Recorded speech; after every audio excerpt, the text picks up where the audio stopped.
9B, presentation regarding home use medical waste disposal. Solid Waste Director, Mr. Chris Stahl. Welcome, Chris. Thank you.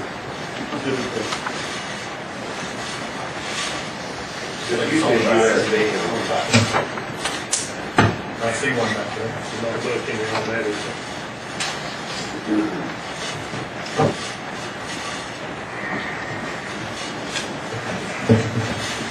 I will endeavor to read.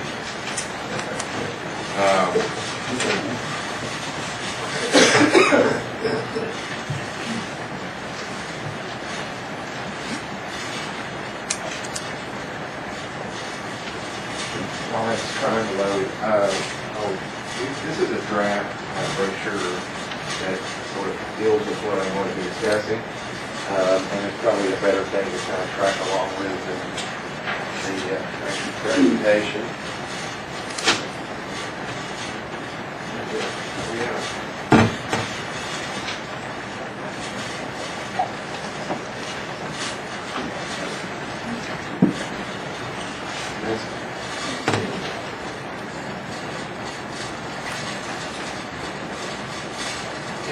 Okay, obviously this is going to be talking briefly about home use sharps, medical waste,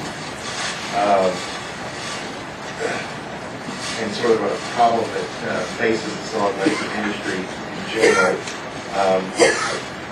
You may recognize these as sharp containers, but actually they look a little more like that. Nobody really buys the expensive ones and get out of the way. The problem that we have is that regardless of what you put it in, once you have it in a container that's sealed, those actually should be taped, marked, EPA, state, well, the regulations on what you do with it in there. And the recommendation is once you have it in this state, you put it in the trash. That's actually not what we would like to see.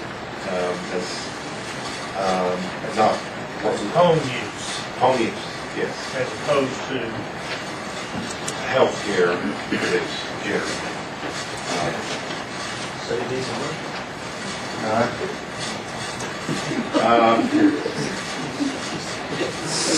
So, for reasons I'll get into very shortly, this has kind of become a bigger issue recently. But when I started researching it, I was actually surprised to find that there are almost no regulations anywhere, no federal regulations. A few states, California, the one that most comes to mind, that have tried to do something about this. But the home use generated medical waste actually doesn't even make the definition of medical waste. So there are no regulations. It doesn't apply to any of the regulations. The other thing that didn't surprise me but was alarming is the number of needle sticks that occur with non-healthcare professionals. Quoting one study that I researched, in 2008 nationwide, 150 to 200,000 needle sticks to people outside the healthcare industry at a cost of $38 million to the economy. You might see in the brochure, if you're reading ahead, unfortunately, coming back to home, during my tenure as solid waste director, we've had 3 needle sticks. All 3 of those were from improperly disposed of or just frankly littered material that was being collected by staff. So the problem we have is, regardless of what kind of container and how good you seal this stuff up, once you throw it in the trash can, we lose any ability to control it. Whether it's the rear loader that's compacting it on the truck, whether it's a compactor unit at one of our centers that's compacting it, whether it's hitting the tipping floor where buckets and blades can crush these containers, and certainly by the time it gets to the landfill, compactor fleets are going to tear these containers all pieces. This releases the needles inside and creates the exposure risk. Obviously, if it's not handled properly, that exposure risk goes up, but even if you do it properly, the risk of exposure is there.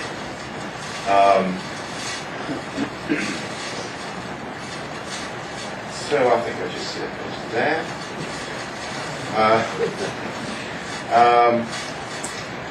Bringing us back to why I'm sort of bringing this to you now. Of course, we know recent legislation has allowed the return exchange of needles, no questions asked, kind of situation. And not so much that as to why that law exists and why we now have a needle exchange program here with the illicit drug use and widespread growing population of Hep C positive. I think y'all have made presentations to the board to that effect recently. So that's really the driver behind me thinking it's probably time for us to take another look at this and see if we can't beef up our program to be protective of our workers. So what do we want to do? Well, basically it's public information. We want to get the word out better, more effectively, more widespread as to how we would like to see these materials managed. I think you'll see one of the, probably the middle inside about where Commissioner Shields is in his reading. You'll see a list of options. Keep in mind this brochure is very much in draft form. But I've also included a bunch of links here, which we will try to get put up on either our website or Health Department's code for guidance documents in best management practices. This is one of those documents from the EPA, and I'll just use it. You see here, drop-off collection sites, skip the next two, syringe exchange programs, mail-back services, and home needle destruction devices. And those are kind of listed in that middle part of the brochure as options for folks, as well as links and sources to service providers who, a lot of your diabetic drug manufacturers have a take-back program specific to their drug. So you can potentially enroll in one of those. There are places, I'll read it on here, but one of the links is a place where you can get needle destructive devices that clip the heads. So a lot of ways to manage it outside of us, but if you're going to bring it to us,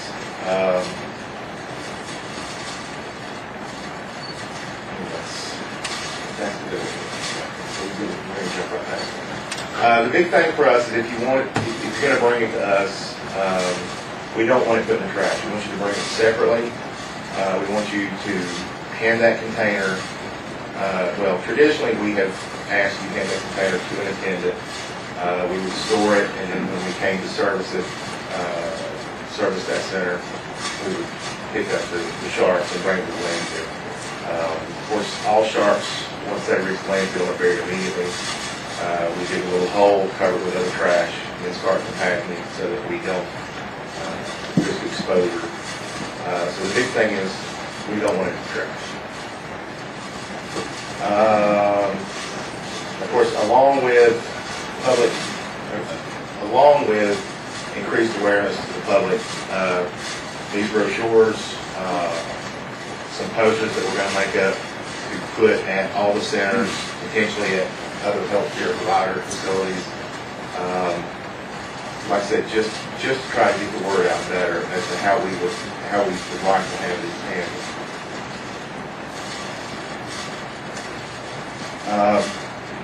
This is a sample poster that DEQ has on their website. Something like that's what we would be looking for. Of course, except for the last line here that says put it in trash. That's kind of where we veer off towards. Enhancements to our program would be to purchase and have at all of our centers proper containers for the citizens to place their container in this container that can be closed and sealed off when not in use. And then, like I said, we would swap out those containers when we were servicing the center.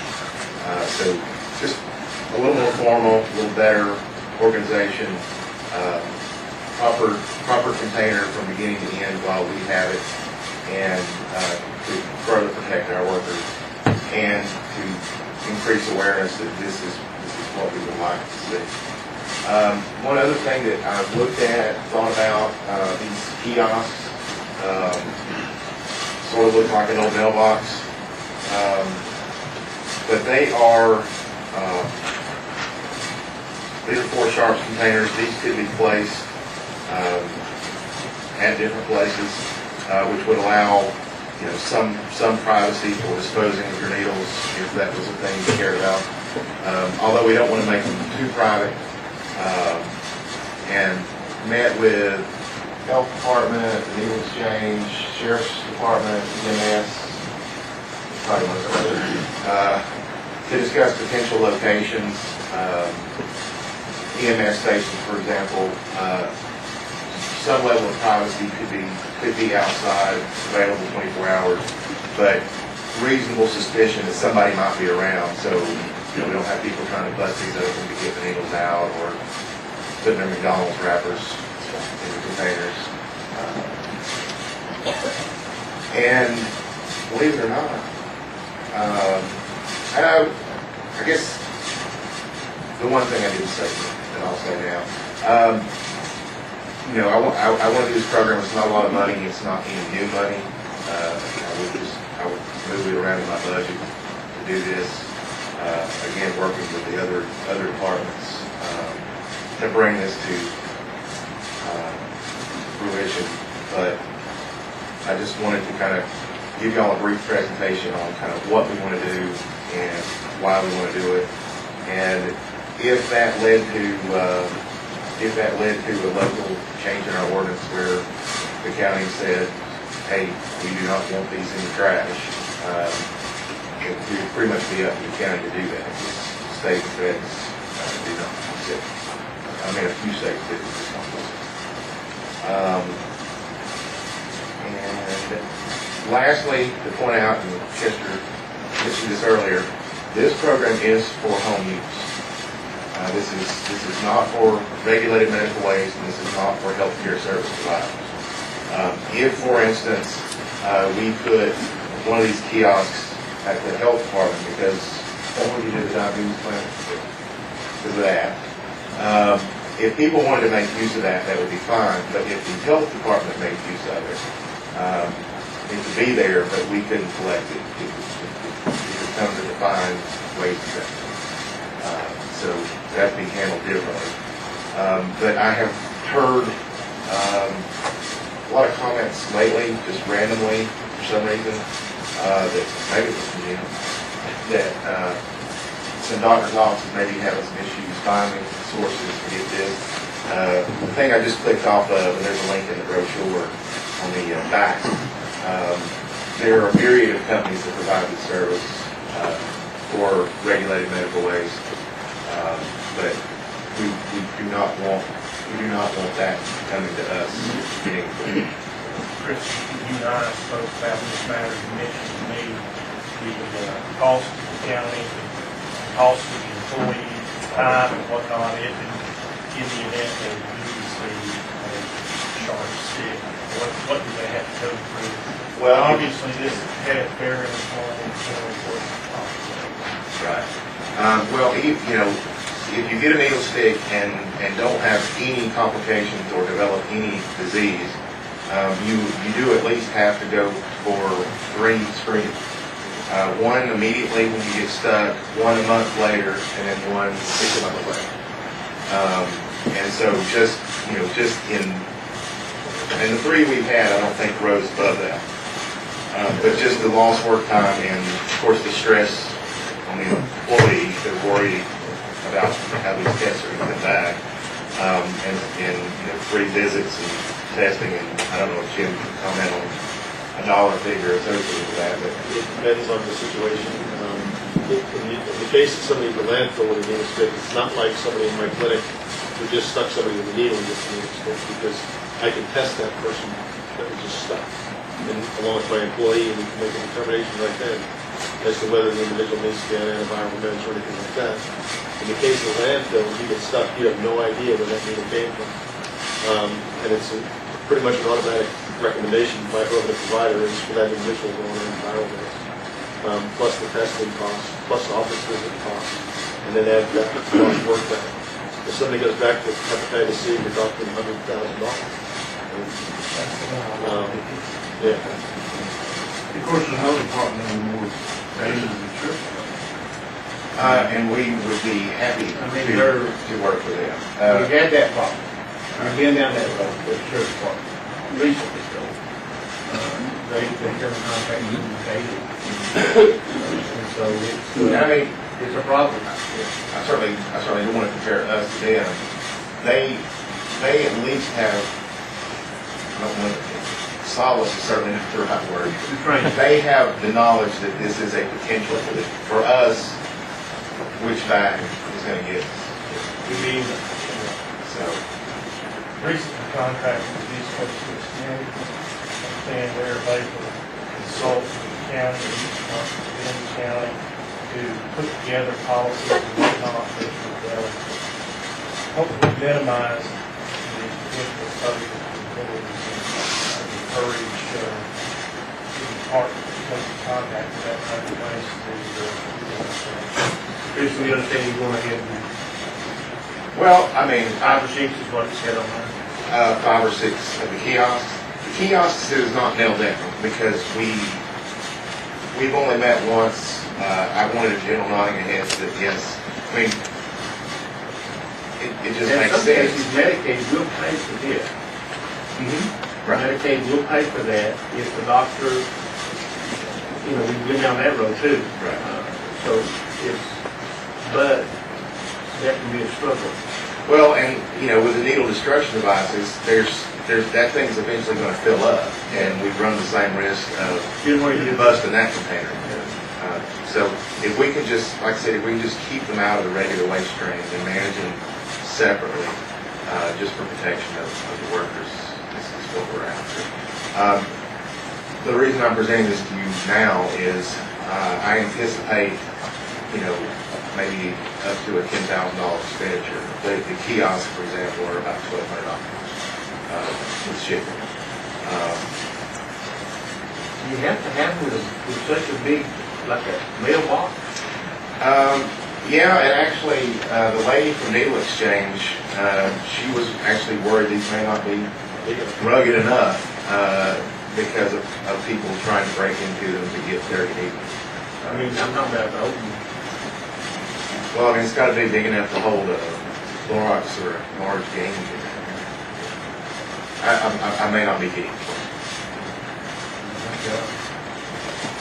Chris, good job with I don't really like it. good job with going after this. From my perspective, it's almost an impossible situation to try and grasp, because I don't see what you would ever get even the majority of the people going to the waste. So I guess it would mean 5 or 10%. Well, and that's one of the things. We do have a number of people. When they pull in the building, we recognize the vehicle, we know, and they hand us their box out, and we take it to them. We do get them collected in from convenience. Now, just out of curiosity, I'm presuming the medical facilities, they're regulated federally, or what they do, they're state? Federally and state. It is. Well, I personally, I don't have an issue with this. Well, just to finish my point, anytime I'm looking at spending $10,000 for a reason I didn't tell you in my budget, I feel like thank you. Chris, is there any evidence to show you that these kiosks are effective? How effective they are? To be honest, I found very little. There was a lot of information out there about a similar container for Midwest. A lot of our sheriff's department does, has a collection of them. And these are generally stationed near the sheriff's department for any time you want to drop them off, kind of thing. The use of these for the home use medical waste and sharps is pretty much in its infancy. And like I said, to finish that last statement, we are getting these in. What we don't know, are we getting 3%, 5%, 20%? So what we want to do is drive that percentage up as best as possible. And Ronnie, back to your question, as far as the number and location of kiosks, we just got to work on that. There's places we wouldn't want it, we wouldn't want them to be. If illicit users think this is a great idea, well, you may not want to have one at your establishment because you don't want to bring that element after closing to your property. So there's some work to be done with deciding where and how to place these so that they could be utilized but not, like I said, vandalized and things like that. May I ask you a quick question, Paul?